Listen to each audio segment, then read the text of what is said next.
मित्रांनो, थांबा जरा. 1 एप्रिल पासून बँकेचे काही मोठे नियम बदलणार आहेत आणि जर तुम्ही हे इग्नोर केलं तर तुमचं अकाउंट डायरेक्टली फ्रीज होऊ शकतं. सगळ्यात आधी बोलूया केवायसी बद्दल. जर तुमचं केवायसी अपडेट नसेल तर रिझर्व्ह बँक ऑफ इंडियाच्या नियमांनुसार तुमचं अकाउंट रिस्ट्रिक्ट किंवा फ्रीज होऊ शकतं. म्हणजे तुम्ही पैसे काढू शकणार नाही किंवा ट्रान्सफर करू शकणार नाही. आता दुसरा मोठा बदल म्हणजे एटीएम चार्जेस. आधीपेक्षा जास्त चार्जेस लागू शकतात, एस्पेशली फ्री लिमिट क्रॉस केल्यावर. तिसरं म्हणजे UPI.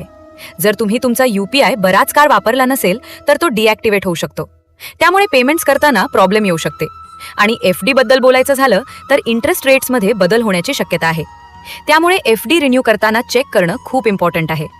आता प्रश्न असा आहे, तुम्ही काय करायला हवं? सर्वात आधी तुमचं KYC अपडेट आहे का ते चेक करा. बँकमध्ये जाऊन किंवा ऑनलाईन लगेच अपडेट करा. तुमचा UPI ॲक्टिव्ह ठेवा. किमान महिन्यातून एकदा तरी वापरा. आणि बँक चार्जेस आणि मिनिमम बॅलन्स रूल्स नक्की चेक करा. नाहीतर 1 एप्रिल नंतर तुम्हाला अचानक प्रॉब्लेम येऊ शकतो. तुमचं KYC अपडेट आहे का? कमेंटमध्ये येस किंवा नो नक्की सांगा. आणि ही माहिती तुमच्या मित्रांसोबत शेअर करा, जेणेकरून त्यांचं अकाउंट सेफ राहील. धन्यवाद.